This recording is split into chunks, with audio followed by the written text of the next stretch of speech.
What's up, good people, and welcome to a draft podcast solo edition with your boy Garrett Sisti here. And we covered guards. Jamie might have done tackles. Our schedule's been hectic, but here I am doing centers. And it's important now more than ever because yesterday the Chargers signed Bradley Bozeman, the ex-Panther center. So the Chargers signed him to a one-year deal, which means they have a stopgap veteran center at the middle of their line now to take over for the Will Clapp. Even hard to get that out of my mouth. Will Clapp, who is no longer with the team as of right now. So obviously right now, today, better than they were last season at center. So Corey Linsley retiring. Now you look towards the future. Linsley had some great years here.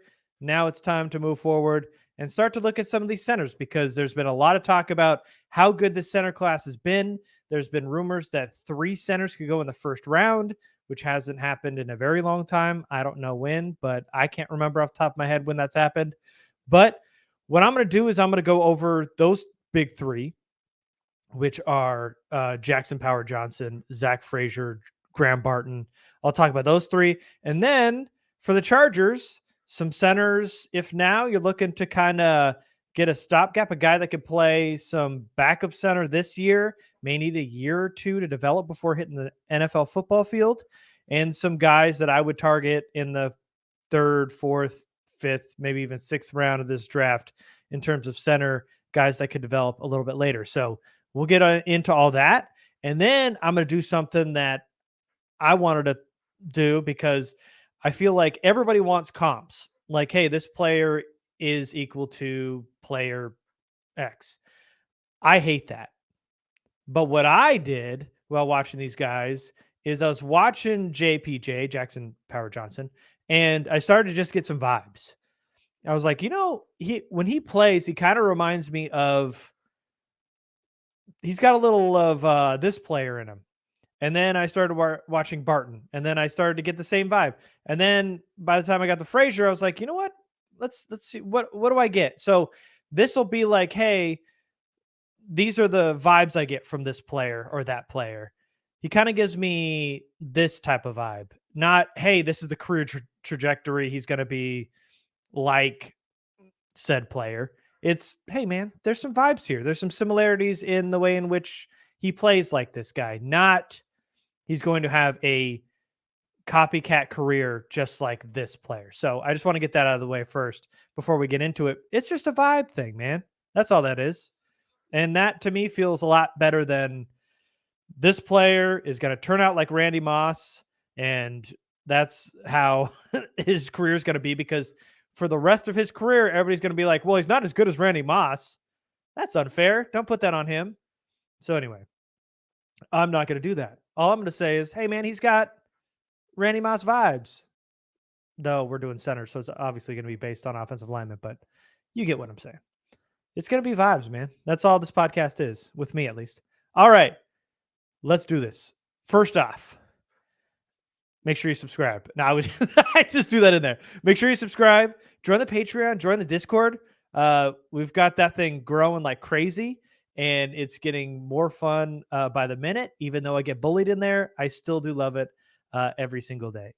I know it's all in good fun, and nobody's being mean-spirited, but it is a lot when you run the thing and everybody's got questions for you all the time. But for everybody else, go in there. We're having great conversations. There's a lot of back and forth. We keep it as civil as we possibly can. Everybody's going to have differing opinions. So it's, we're not going to police anybody in there, but we are keeping it civil. We are having some pretty good discourse in there in the Discord. So go join Patreon. You also get all of our news. We're creating brand new announcements every time we get them.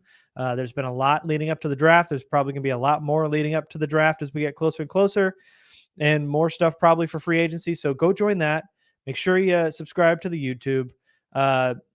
Like, subscribe, hit the bell, get the reminders, do all the things so that you know when we're coming out with the podcast. Because this was just kind of impromptu. I was a little late last week with the offensive line podcast because of scheduling issues, but here we are. And now we're doing centers. So The most popular guy that everybody's talking about is the man at the top of the hour, top of the draft.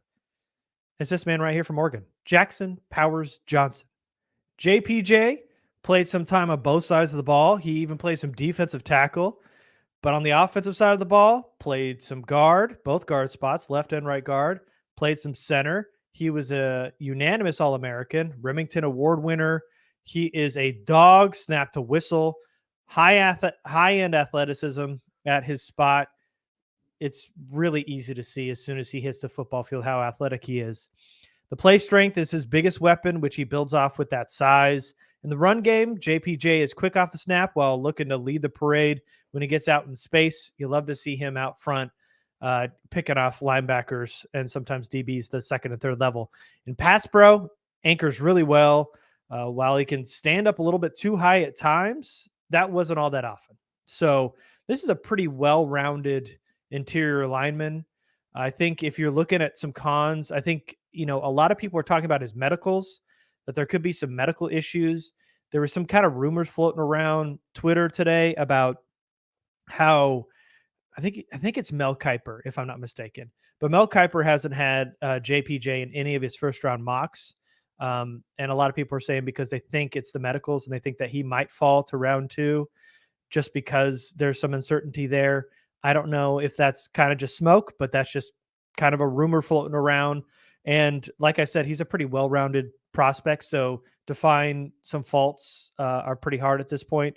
But if that's the case, which we see it every year with guys lasting a lot longer than they should have in the draft because of medical issues. And I don't know if this is that case, but it definitely has happened in the past. And then the other thing is he's only got 13 starts as a center. So he's not really a seasoned starter. He's, you could also look at that as he's got some room to grow at the position, but he's pretty fresh at the center position. He has played in the interior. He has played both guard spots, like I mentioned earlier. But when you really look at, some of these other guys who are kind of these stalwarts that have been there for years, these more seasoned veterans at the center position, JPJ is not that. And when you look at how good he did in those 13 starts, you could say it's a small sample size. To me, it looks like the potential is through the roof with this kid. He is very good as a center and kind of your captain of a defense or captain of an offense, excuse me. So let's talk about vibes. When I was watching JPJ, and this is what sparked this whole vibes thing, which I might do if I do these solo podcasts for any more of these draft shows. But let me pull you up a guy that kind of gave me some vibes on JPJ, and that is Ryan Jensen. Remember him? He's still in the league. Ryan Jensen, both big, nasty Bulldogs. Jensen was considered a top 5 player while he was in the NFL. They always thought he was a top 5 center at his peak for like 5 consecutive years too. He was always towards the top of the center group. He was a Pro Bowler later in his career. And then when you kind of think about where he started at, let's just draw some comparisons here, just as kind of connected some dots. So, they both got that mean streak. They both kind of got the same type of body type. And then you think about some Pro Bowl potential if he peaks right, kind of like Ryan Jensen did. It took him a little bit. He was drafted a lot later than JPJ will be, but the person that drafted this man, Ryan Jensen, while he's in a Buccaneers uniform in this picture, he was drafted by the Baltimore Ravens out of Colorado State Pueblo, if I'm not mistaken. And that was by the man Joe Ortiz and the Ravens. He started out as a Raven, went to the Buccaneers, ascended, and now still floating around the league, but a very, very good center in his time. And a guy that I think could be not we're not talking career trajectory, but Jensen was always just a nasty dude. Always. And JPJ has that streak in him. I got some Ryan Jensen vibes in his game. For sure. All right. Next up. Graham Barton. So Barton, his best traits for me are his hands. They are like vice grips if he can get your hands on you. He is very good with his grip strength. In the run game, he is a technician. He's got excellent body control. In pass pro, Barton has really good footwork, but his anchor causes him issues, especially against power rushers. He was a tackle at Duke. So um, you can see in this picture, he's obviously on the outside there. But with his size, he's one of those guys that are going to have to play inside. He does have some starting experience at center, albeit it's only 5 games in his college career. But there is so much to like about this kid. I know there's probably going to be a lot of, Jamari Salyer type parallels for a lot of people when watching a guy like Barton, who's pretty good on the edge, but with some size and length concerns, you probably want to kick him inside, which I think he will do. And already having center experience, you could definitely see him as a center in the NFL. So vibes for me, if I can pull up a photo of him, it's this man here. You know who this is? It's Max Unger. He gives me Max Unger vibes. Started with the Saints, played with the Seahawks. Unger was a guy who was a former tackle in college, played some center. They both, Unger and Barton, had to kick inside. Both had really, really good hands, same body type. Barton is a much better athlete than Unger ever was. So that's definitely in Barton's favor, but they were both technicians. Quietly get your job done. Great footwork, great hands, same type of body type. So you're looking at a more athletic type Max Unger in a Graham Barton, if you ask me. That's just the vibes I get. Just blue collar, get your work done type of players, quietly manning the middle of the year line, not having to worry about fixing the center position for as long as he's there, you know? So this is, while, JPJ feels like the sexy pick for a lot of people in this center class, Graham Barton, very good, but will get the job done. Our last 3 of the big 3 is Zach Frazier out of West Virginia. I mentioned blue collar with Graham Barton. This is the definition of a blue collar worker in Zach Frazier. Not just because he's a West Virginia kid, but while watching him play, this is the old school mindset. He wants to be the meanest guy on the field. He wants to outwork you if you're across from you. If you're lined up with Zach Frazier, all he's going to do is try to outwork you. So he's played all 3 spots in the interior: left guard, right guard, center.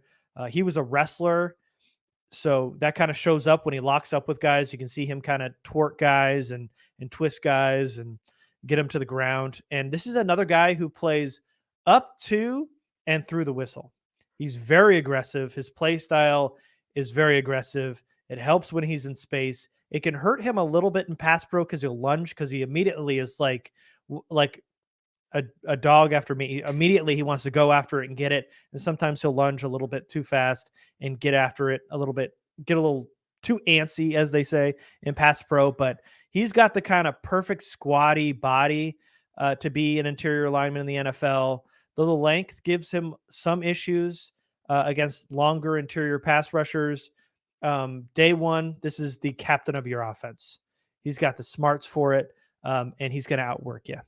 So for me, the vibes when I got here, if I can get this picture going, boy, it's not going to come up for me, but I'm going to visuals are very important, and you guys know that. So let me get a visual for you, because it's what we need. We don't just go by talk here. Let me pull this up. And you can listen to me ramble and try to while I'm trying to get this up, but I swear I'm going to get it. And why the picture's black, I have no idea. Cool. So you know who that is? You probably don't, because you can't see it. It's Mitch Morse. So I swear. Mitch, what are you doing to me? Open up. Why are you like that? Mitch, what are you doing? Okay, so here's what Garrett does on a whim, okay? I'm going to you know who it is, but maybe you don't remember who Mitch Morris is, and I want to give you I want to give you a little visual here. I swear, if you could just open up for me, I'd be very happy. All right. So, still, we're getting there. We're getting there, guys. Come on. This man. Remember this man? Look at this man. Mitch Morris. You know this dude? Was that the Bills with the Chiefs? Cool. Was that worth it? No, it absolutely was not. But this man right here, Zach Frazier, gives me Mitch Morris vibes. No, tough nose, blue collar players. They both had arm length issues coming out of college. Morris has not been a Pro Bowler, but he's been way above average, if not steady, good, all of his career. Quietly, every single down gets his job done, play to play. Makes your O-line a whole hell of a lot better. Just kind of your quiet, humble, outwork you, blue collar type player. Zach Frazier, Mitch Morris. Those are the kind of vibes I'm getting with Zach Frazier. So, God, I wish I wouldn't have wasted like a minute on that.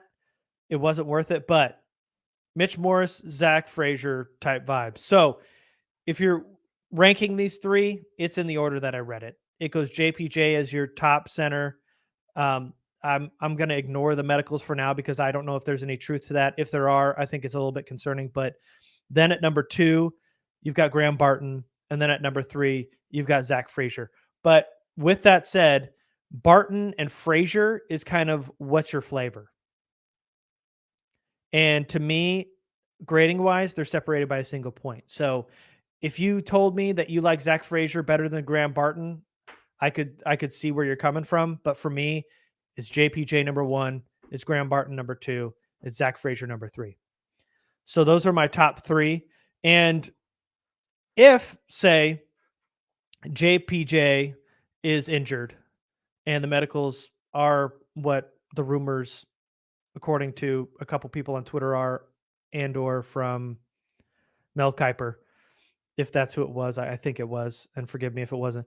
But if the medicals are an issue and teams don't want to take that chance on them in the first round, I know the next question coming, if I had the chat open here, would you draft JPJ with the second round pick for the Chargers? The answer is an emphatic yes. This is a starting caliber best center in this class. This is a man that could come in and start day one as long as the medicals are okay again.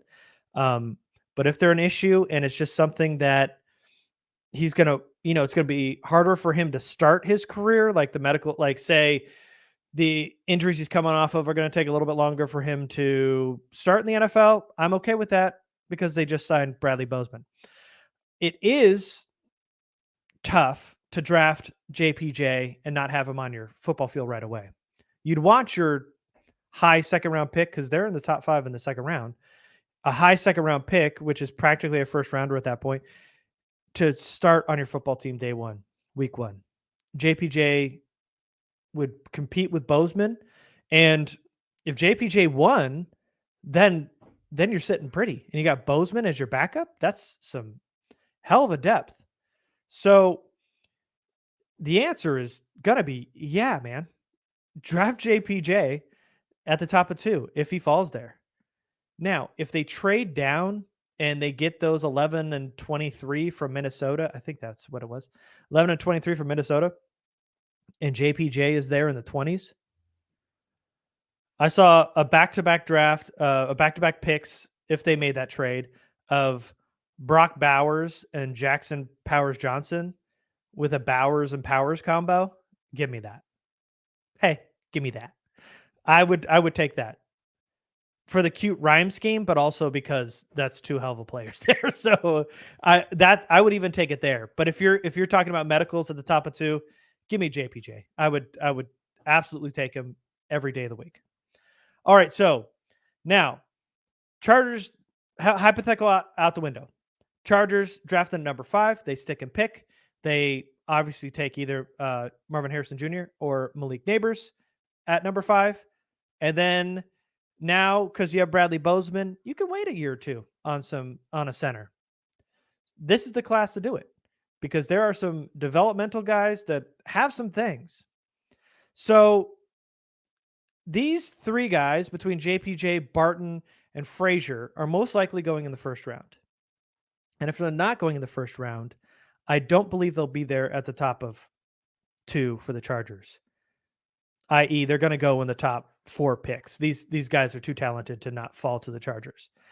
Now, if they did, great. But I think at that point, you're probably going to have to start thinking about kicking that can a little bit further down the road in terms of center and then wait on some guys. So top of 2. So you got your wide receiver.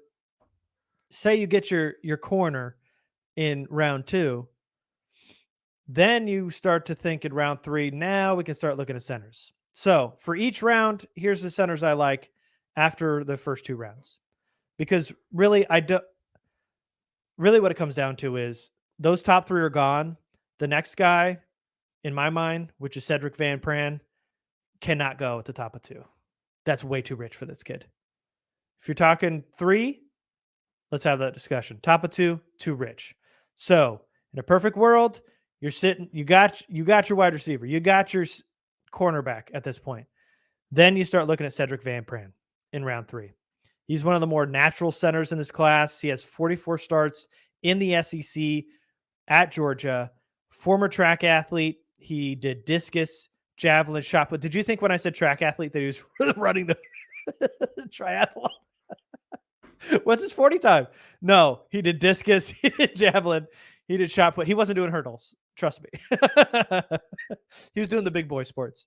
So former track athlete, really good size and length, physical at the point of attack, really good at the second level too as a puller, great run blocker with some athletic traits. Now, Cedric Van Pran is 22.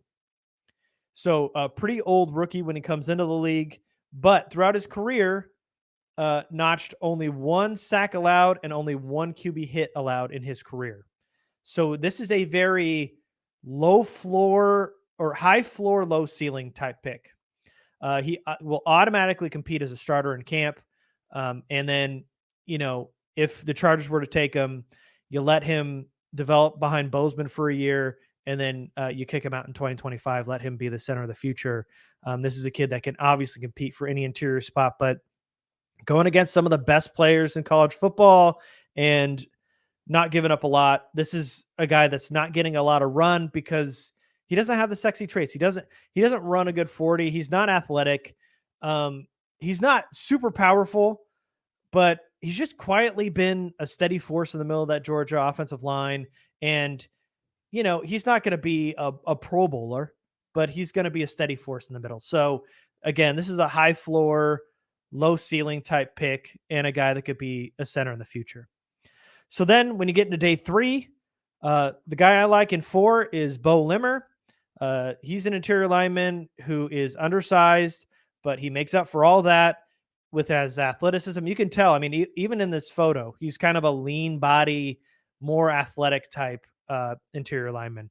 Started at guard, eventually landed at center at Arkansas. The kid has really good hip flexibility. Probably my favorite hip flexibility in this class. It really helps him launch off the line of scrimmage. He turns defenders at the line and in space. He is more of a finesse blocker.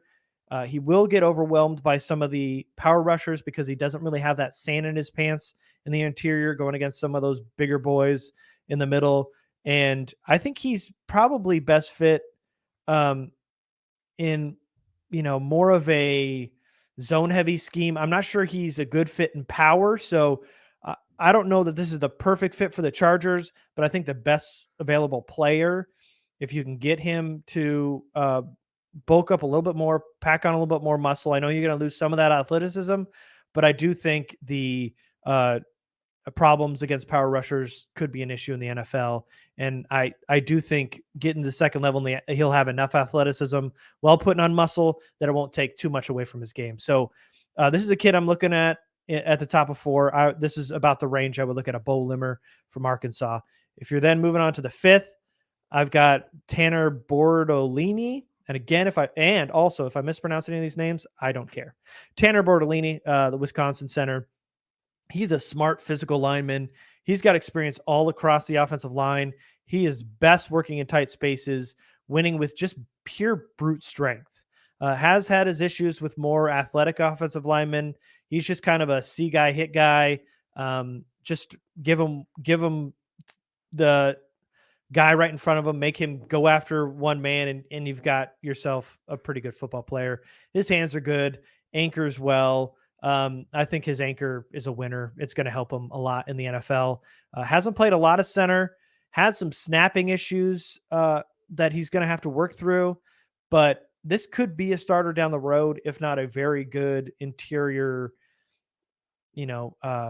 depth piece for a guy like Bortolini, but has some upside to be a starter down the road. I think he's a physical, smart kid that could really help a football team, especially if you need some depth there. So that's in the 5th. And then if you're looking in the later rounds, 6th and 7th, this to me, I mean, it makes too much sense. Drake Nugent, the Michigan center. And I know everybody's mocking Michigan players to Harbaugh's team, and they think we're probably going to end up with, or the Chargers going to end up with like 2 or 3 different Michigan players. These dots all line up. I mean, Limmer and Bortolini might not be the best fits in terms of that kind of smash mouth football archetype, but Drake Nugent absolutely does. Stocky, lacks a little bit of length, but he's strong, has limited athleticism. So it's like you've got a big stocky player who's not very long. He's very strong, but not a great athlete. But what he does have is a whole hell of a lot of power. So this is a lineman that you will need a few years to kind of develop before he hits the football field. And when the Chargers just signed Bozeman, this came right to mind. And if you're possibly moving a guy like Zion Johnson or Jordan McFadden or Jamari Sallier to center, if you're going to try those interior guys you already have out at center, this could be the depth piece to compete. This is a guy that you'd love to put in the middle and compete with a bunch of other guys for center. And then eventually down the road, maybe your center of the future. But if you're looking for a type in that Greg Roman, Harbaugh type mold, it's Drake Nugent. And of course, he went to Michigan. So it all lines up. So those are my guys. So if you're looking in the first round and you're trading down, I love JPJ. Barton is my center 2, Frazier my center 3. I wouldn't mind that pick. These Barton or Frazier, if you're looking at 23 and JPJ is already taken, I could definitely go for either one of those two. If you're at the top of 3 and you're needing a center and you already got your other needs taken care of in rounds 1 and 2, I'd look at Cedric Van Pran. If you're looking at day 3, some guys I like, Bo Limmer, Taylor Bortolini, and then if you really want to fit the mold and you just want to run downhill, hit guys in the mouth, take a guy like Drake Nugent. He's like a caveman. He's not gonna wow you with anything else other than beating the crap out of the guy next to you. So I know a lot of people like that, and I'm sure guys like Greg Roman. All right. Thanks so much, guys. I appreciate you guys coming. Thanks for nothing, Mitch Morris. You are now my arch nemesis. The person, not the photo that didn't come up. I worked hard on these images. I prepared them before this podcast. And Mitch Morris, you let me down. That's not my fault. That's you, Mitch Morris, the person, not the picture. So thank you, everybody, for tuning in. That's my podcast for the centers. We're going to be covering, what are we covering? Tight ends and running backs this weekend. So look for that draft podcast coming up. If you haven't watched, on Sunday, Craig and Jamie did interior defensive line. So go watch that one too. So we're just spitting these podcasts out. We got lots of content coming. Make sure you subscribe, join the Patreon, join the Discord, do everything else. But other than that, most importantly, go have a good day. All right. Appreciate you. We'll see you next time. Thanks, everybody.